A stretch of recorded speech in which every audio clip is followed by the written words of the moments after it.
Hello everyone, my name is Miss Rebecca and welcome back to StoryCraft.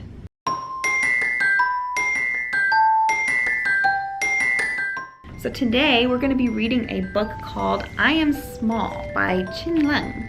So let's get right into it.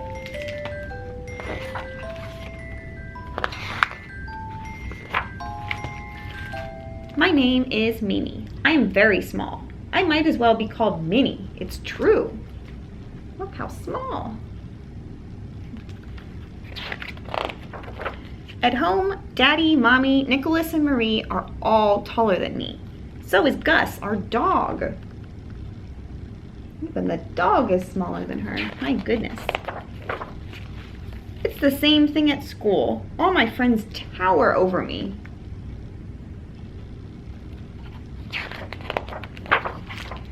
And sidewalk crowds are the worst. I wouldn't be surprised if nobody noticed me.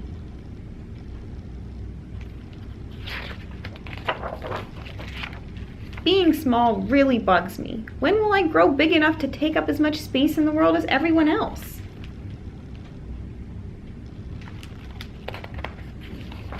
My feet barely reach the edge of the seat on the bus. I bounce all over the place on the way to school.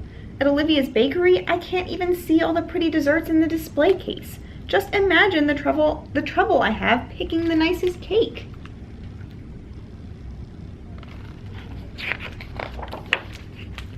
At Pete's butcher shop, the sausage links are longer than me. I checked. At Jack's fish market, the catch of the day stares at me with its big, bulgy eyes, ready to swallow me up in one gulp.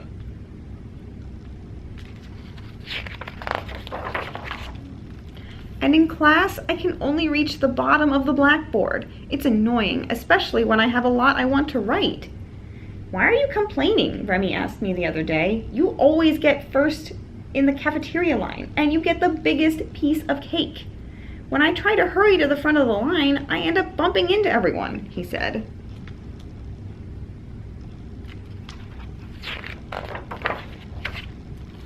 You always win at hide and seek, Annie told me later. I wish I could squeeze into small hiding places like you can. I'm always the first to be found.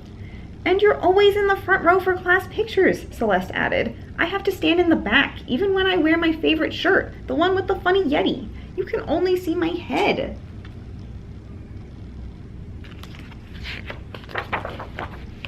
At home, Nicholas said, I envy all your small secret places. Mine always get in someone's way, in the kitchen or in the living room.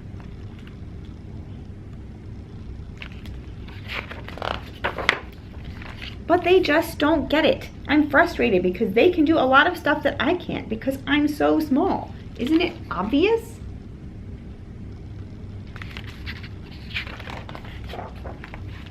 But, well, if I think about it, it's possible that there are some advantages to being small. Like snuggling in bed between Mommy and Daddy, or playing nights with Gus, or practicing for the synchronized swimming championship in the bathtub, my pretend pool.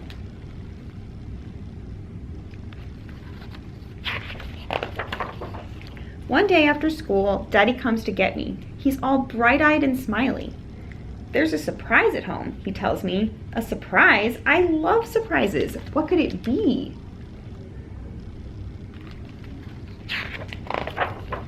A real-life swimming pool? A hot air balloon? The biggest piece of cake in the world?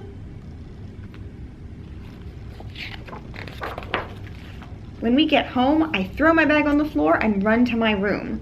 The surprise is in here, Daddy says, pointing to his and Mommy's bedroom.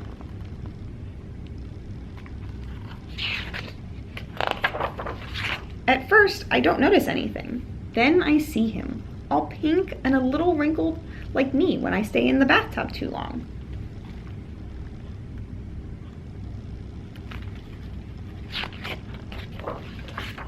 Meet Max, your little brother, whispers Mommy.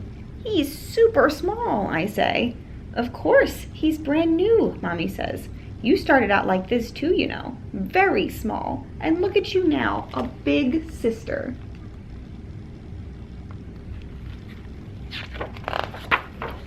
Mommy's right.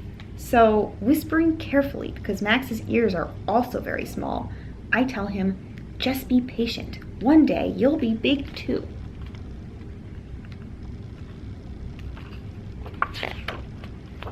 And there Mimi is with her new little brother, even littler than her. And that was I Am Small. And welcome to the craft portion of today's StoryCraft. Today, in honor of school that's coming up, we're all going back to school, right? We are going to make some pencil cups. As you can see here, it's made really easily with things that you'll have around the house. So the first one that I made was with a can, but here I'm going to use a jar. This was actually from a jar of olives. Then all you need is a piece of colored paper, and I used here some colorful washi tapes because I have them on hand, but you could use any kind of colored tapes or pieces of paper that you color yourself and you cut out into strips, whatever you like. And then you just need, of course, some tape and some scissors. So first off, you are going to wrap your can or your jar in your piece of colored paper. So I do this just like you've seen in other videos maybe. I just kind of eyeball it and then give it a little fold to tell me where to cut. So I'm going to do that for the length, and then I will also do it again for the width.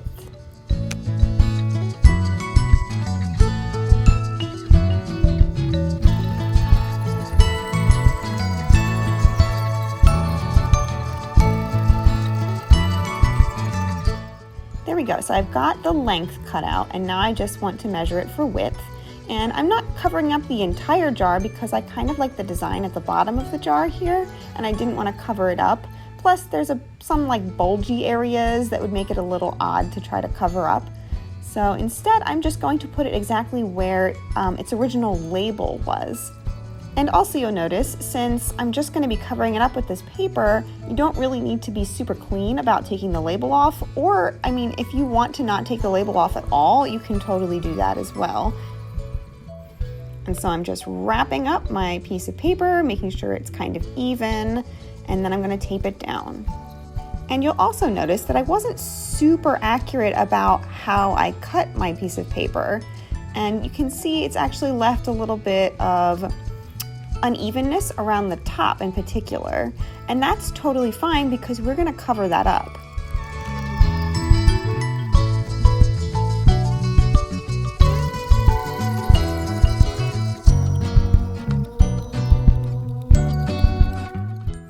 So here we go, I'm getting my tapes together, and again you can use strips of colorful paper, or you could color some strips of paper and then cut them out.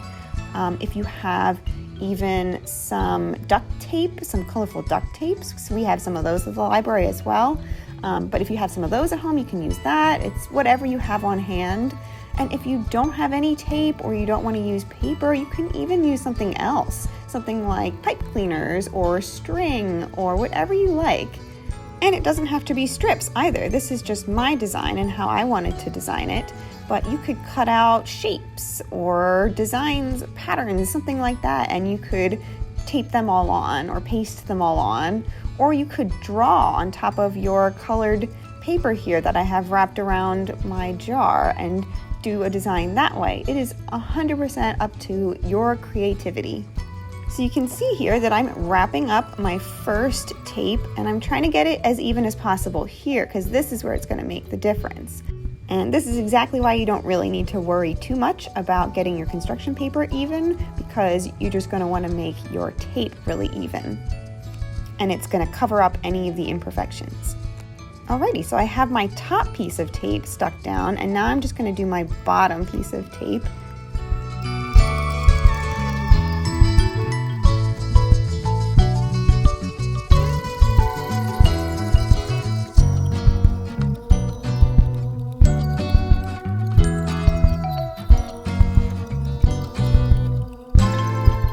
As you can see, I'm lining it up all along the bottom edge here of my colored paper.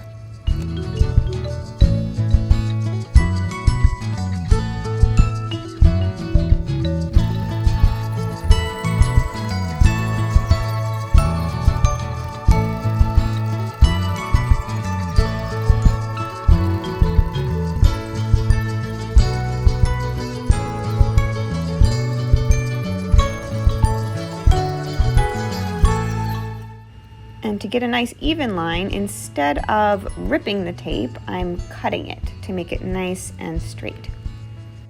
And you can also see that I didn't quite make it as even as I wanted it to be, so all I'm doing is I'm just unsticking it and resticking it down.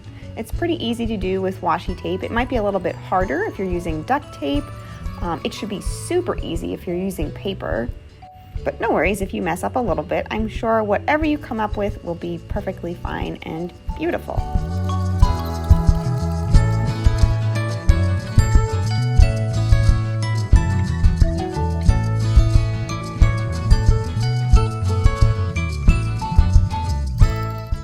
And as you can see, since I chose 5 designs of tape, I decided to do the top, the bottom, then the middle, and then the one above the middle and the one below the middle, trying to make it as even as possible.